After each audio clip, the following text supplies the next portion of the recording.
Namaskar. Today we are going to talk about breathing technique, Ujjai Pranayama.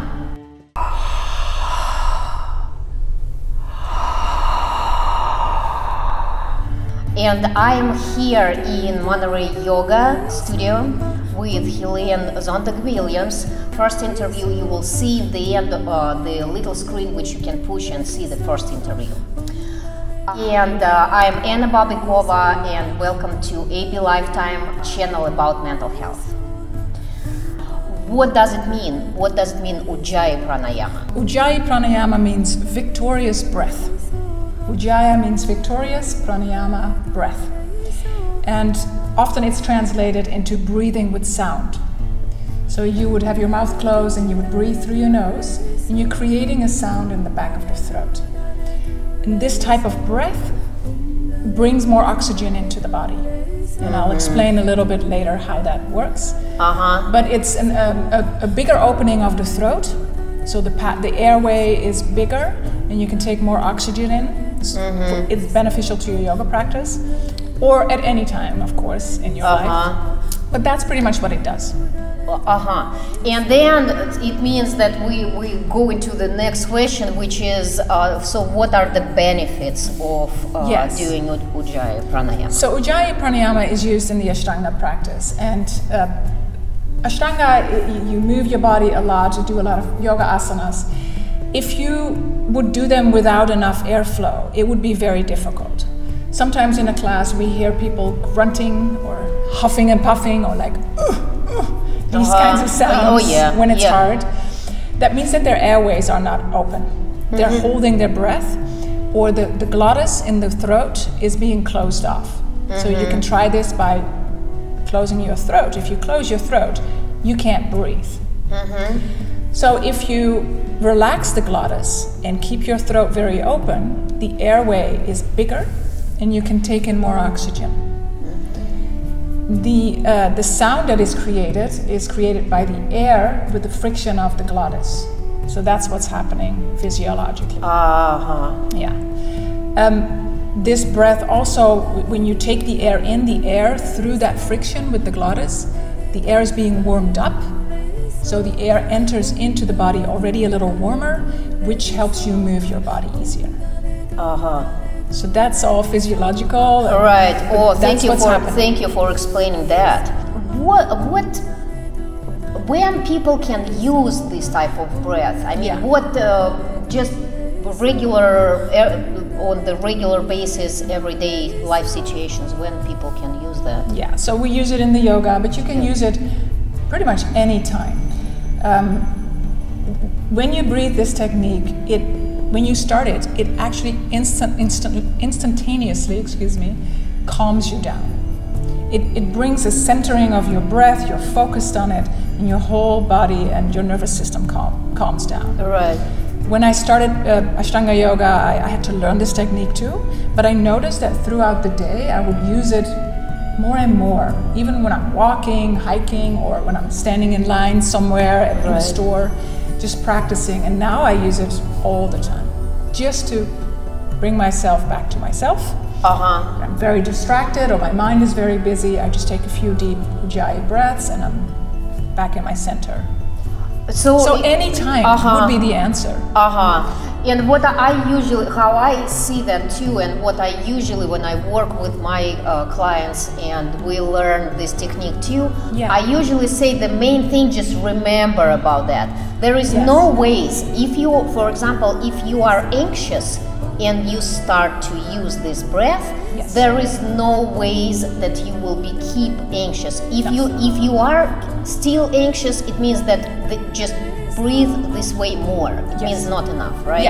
And sometimes your anxiety is so strong that you can't take it all away with the Ujjayi breath, but it starts to break down. When you start the Ujjayi, the anxiety becomes smaller, and if you keep doing it, eventually you manage to take the anxiety away. And keeping focus also on the breath. And taking it away from your anxiety, right? Because when we're anxious, we're thinking about absolutely. It's a fantastic tool for anxiety. To help anxiety. Well, that's great. Could you please demonstrate and just do a little teaching of me how to practice? Okay. So Ujjayi breath, victorious breath, can be taught in different ways. Physiologically, what happens is when you close your mouth for a moment and just relax your tongue, when the back of the tongue drops backwards a little and the tip of your tongue touches the palate, the front of the palate, right behind the teeth, you can already sense that something is happening in your throat. So try this again. The back of the tongue drops down and the tip of your tongue touches the palate right behind the teeth. So something already happens there when you then breathe through your nose, okay? Now if you didn't feel that, let's try a second technique. We're going to create the sound of ah. Okay? Yeah. And we're going to say ah very softly, whispering, while breathing in and out. And it looks like this.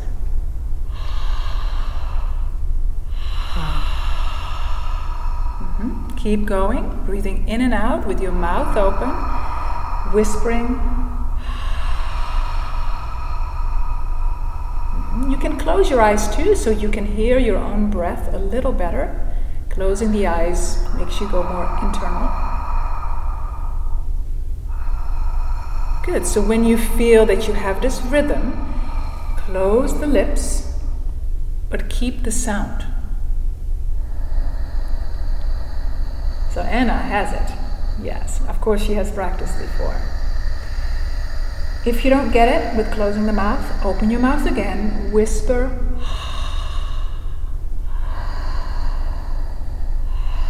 Again. And then try closing the mouth again. See if you then can keep the sound.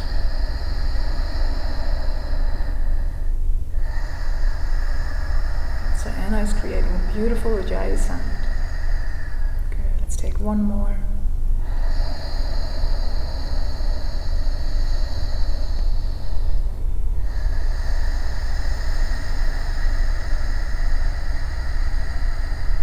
Great. So how was that? Was that easy to find for you? Oh yeah. And thank you for me. I'm practicing. Thank you for explaining this first part. It was very important. Dropping. Yes. Yeah. Good. So the last technique that we could use is imagine your hand as a mirror, and we're going to fog up the mirror with our breath. So just like this. Right? Similar sound as that we just did, right? Same, right? Yeah. Good. Now put your hand in front of your mouth. Keep your mouth closed, and imagine fogging up the mirror with your mouth closed. Yes, you're creating the sound in the back of your throat. Now the trick is now to do the same on the inhale, right? To create the same sound. That is a little more tricky than the exhale. The exhale, fogging up the mirror. The inhale, taking the fog off the mirror, is a little harder. Yeah, but do your best. Just practice a few times. You will get it.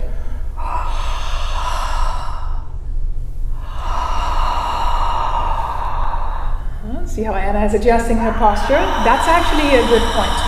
Sitting up straight but relaxed is an easier way to find the breath. Good. So once you have the fogging on the mirror and off the mirror, excuse me, you can close your mouth and create that same sound. So let's do with open mouth one time together, and then we close our mouths.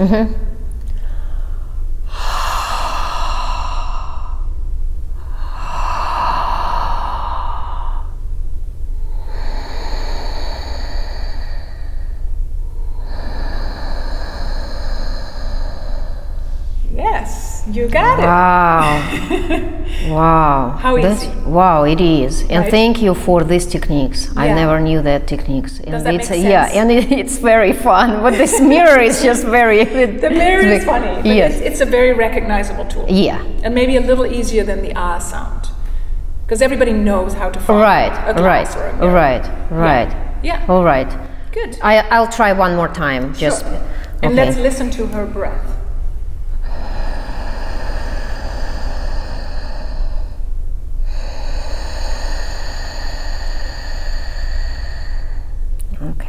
hope the microphone is good enough so people can hear. And when you breathe Ujjayi breath, you can feel the expansion in the body, right? You can feel the space you're creating. Yes. That is what instantaneously brings that calm. Like, well, I'm feeding my body with healthy air, oxygen, and I'm creating space to let all the stuff go. It doesn't get stuck. It's just spacious. Right. Very powerful tool. Awesome. Thank you so much. And just one or two advices for the beginners. You won't get it straight away. If you do, fantastic. But if you do not, practice. Just try fogging up that mirror. It'll come. In the beginning, your throat will be a little bit tense, and you might have an impulse to cough, for example. It feels a little scratchy. It doesn't feel so great. But in time, the opposite will happen. So take your time, take it slow, practice. If people do not practice it regularly, Ashtanga Yoga, and they just saw this video, how would you say in the beginning how they would start? I don't know, 5 minutes in the morning or 3 times a day? What is the... yes. Anytime. Okay. Because Ujjayi breath, you don't have to be in a posture. You can just even sit on your couch, or you can stand in line, or sit in your car and do it while you wait for something. So it's the easiest practice because you can do it anywhere, anytime. Just try 5 breaths. Right? Awesome. Practice every day, and it will descend. The seed will be planted, and you'll get it. Awesome. Yeah. Thank you so much, Heleen. You're welcome. And namaste. Please like, subscribe, and comment the video below, and see you next time. Thank you for watching.